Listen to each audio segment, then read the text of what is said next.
ভাইয়া প্রিয়তমা 2 আসতেছে, এই বিষয়ে যদি আপনি একটু কিছু বলতেন। আমি আমি আমি অনেকটা এক্সাইটেড যে প্রিয়তমা 2 সিনেমাটা আসতেছে। আমি আসলে ভাষায় প্রকাশ করতে পারবো না, কারণ আমি যে অথেন্টিক সোর্স থেকে খবরটা পেয়েছি, আমি টোটালি আমি কিভাবে বলবো আমি জানি না। ডিকশনারি কোন শব্দ দিয়ে বললে সাকিবিয়ানরা বুঝতে পারবে যে আরিয়ান কতটা খুশি হয়েছে। তবে আমি একটু শঙ্কিত। পাসওয়ার্ড সিনেমাটা যখন সুপার ডুপার বাম্পার হিট হয়েছিল, তখন কিন্তু আমাদেরকে বলা হয়েছিল যে পাসওয়ার্ড 2 সিনেমাটা আসবে, এবং এর পরবর্তীতে পাসওয়ার্ড 2 সিনেমাটা আমরা দেখি নাই। বাট এখানে একটা কনফিডেন্ট লেভেলটা বেশি কাজ করছে আমার, কারণ এটা প্রডিউসার যেহেতু আরশাদ আদনান, এবং আমার কাছে মনে হচ্ছে যে ভাই কিছু একটা হচ্ছে। এবং দেখো, এখানে আমি তিনটা বিষয় নিয়ে কথা বলতে চাই। প্রথম ব্যাপারটা হচ্ছে যে প্রিয়তমা সিনেমাটা ব্লকবাস্টার হিট হওয়ার পরে প্রিয়তমা 2 সিনেমাটা আসলে কতটা উপকার হবে, বা এটার পজিটিভ দিক কী, এটা নেগেটিভ দিক কি। আর আরেকটা ব্যাপার হচ্ছে যে সিকোয়েন্সটা আসলে এর পরবর্তীতে কোথা থেকে শুরু হবে, বা এটা আদৌ পসিবল কিনা। আমি যদি তৃতীয় ব্যাপারটাকে প্রথম আনতে চাই, যে আসলে এটা পসিবল কিনা, আমি বলবো যে পসিবল। আমরা প্রিয়তমা সিনেমার লাস্টের রেজাল্ট কি পাইছি? ইদিকা মারা গেছে, শাকিব খান বৃদ্ধ বয়সে রয়েছে। আচ্ছা, শাকিব খান যখন ইদিকাকে বিয়ে করছিল বা বিয়ে করতে যাচ্ছিল, তখন ইদিকা এবং শাকিব খানের এজটা আসলে কত এজের দেখানো হয়েছে? 35 সর্বোচ্চ। আর শাকিব খানের যে বৃদ্ধ বয়সের লুকটা দেখানো হয়েছে, এটা হচ্ছে 80+। তাহলে মধ্যে থেকে যে প্রায় 50 বছরের মতো একটা মিস্টেক বা একটা সময় আমরা আসলে পাই নাই, এই সময়টা তো শাকিব খান বেঁচে ছিল। তো এই সময়ের মধ্যে আসলে কি হয়েছিল, সেই গল্পটা হয়তো শাকিব খান কাউকে বলবে, এবং সেখান থেকে কল্পনার মাধ্যমে প্রিয়তমা 2 সিনেমাটা হবে। এবং আমার কাছে মনে হচ্ছে যদি এইটা হয়, তাহলে এই সিনেমাটা এমন একটা সিনেমা হবে বাংলাদেশের ইতিহাসে, যেই সিনেমাটা দেখার জন্য 1 মাস আগের থেকে মানুষ অগ্রিম টিকিট কাটবে, যে ভাই প্রিয়তমা 2 দেখবো। গার্লফ্রেন্ডকে যখন বয়ফ্রেন্ড বলবে এই প্রিয়তমা দেখতে যাবা নাকি, হ্যাঁ প্রিয়তমা তো দেখেছি, আরে প্রিয়তমা 2 আসছে, হ্যাঁ যাবো যাবো যাবো, তুমি কিন্তু আমাকে নিয়েই যাবো, নাহলে কিন্তু ব্রেকআপ। মানে এই ব্যাপারগুলো আমরা দেখতে পাবো। এবং সবচেয়ে বড় কথা হচ্ছে পরিচালক কে থাকবে। তোমার সেকেন্ড প্রশ্ন হতে পারে ভাই তাহলে প্রিয়তমা সিনেমাটা 2 কে করবে, কারণ আমি তো তোমাদের চিনি, তোমরা অনেক চালাক। প্রিয়তমা 2 ডেফিনেটলি হিমেল আশরাফি করবে। তোমরা এটা আমার মুখ থেকে বের করতে যাচ্ছ যে ভাই হিমেল আশরাফ তো ব্যর্থ হয়েছে, প্রিয়তমার পরে রাজকুমার আমাদেরকে হতাশ করছে। দেখো, হিমেল আশরাফ হতাশ করে নাই, বাট প্রিয়তমার পরে আমাদেরকে রাজকুমার দেওয়ার পরে ওটা আমরা হজম করতে পারি নাই।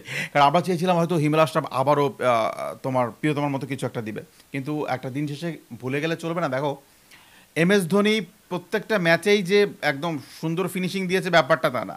ব্যাপারটা হচ্ছে কিছু কিছু ম্যাচে তিনি ব্যর্থ হয়েছে, বাট আমরা ব্যর্থতার কথা মনে রাখি না। আমরা মনে রাখি যে MS ধোনি আসলে লাস্টে কয়টা ম্যাচ জিতাইছে ভারতকে।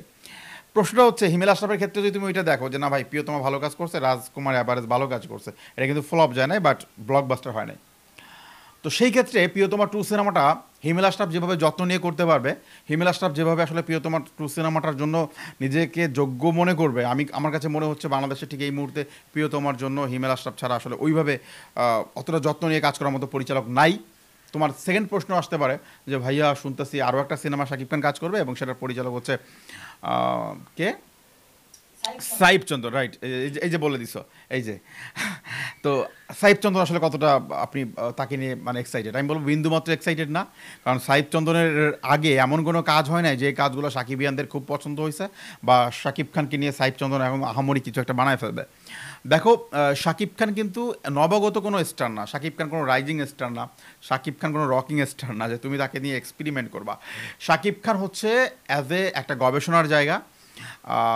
শাকিব খান হচ্ছে এই এই একদম তোমাকে রেজাল্ট দিবে, তুমি 5 কোটি টাকার একটা সিনেমা করবা, তোমাকে মানি ব্যাক গ্যারান্টি দেবে যে হ্যাঁ ভাই এই 5 কোটি টাকার সিনেমাটা এইভাবে নির্মাণ করলে OTT নিয়ে 2 বাংলা নিয়ে, এবং যদি ওয়ার্ল্ড ওয়াইড রিলিজ হয় সব কিছু মিলে আমি আপনাকে ব্লকবাস্টারের একটা গ্যারান্টি দিতে পারি, মানি ব্যাক গ্যারান্টি, যেটা মানে অগ্রিম টিকিট দেয় শাকিব খান, এটা শাকিব খান দেয়। তো সেই হিরোকে নিয়ে এক্সপেরিমেন্ট করা আমার কাছে মনে হচ্ছে বোকামি, এবং ওয়ান কাইন্ডস অফ আমি আমার জায়গায় থাকতে চাই যে হ্যাঁ প্রিয়তমা সিনেমাটার জন্য হিমেল আশরাফি যোগ্য।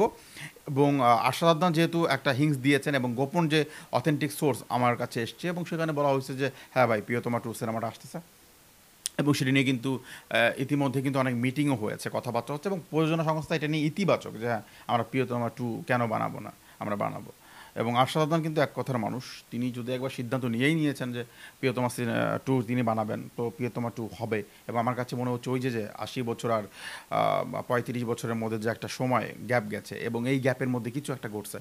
হয়তো তিনি শাকিব খান কোনো গ্যাংস্টারের সাথে মানে গ্যাংস্টার হয়েছিলেন, এর পরবর্তী সময়ে হয়তো আরও কিছু হয়েছিল, বা ইদিকা যে মারা গিয়েছে তার ভিতরে হয়তো আরও একটা কাহিনী ছিল, তাকে হয়তো ব্ল্যাকমেল করা হয়েছিল, বা আদার্স মানে অন্য কিছু হয়েছে বা হসপিটালের রিপোর্টটা আসলে ভুল ছিল, মানে বিভিন্ন কিছু ঘটতে পারে।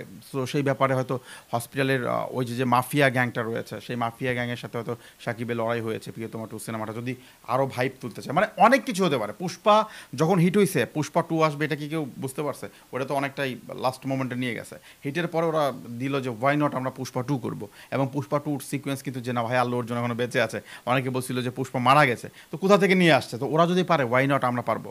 থ্যাংক ইউ সো মাচ ভাই।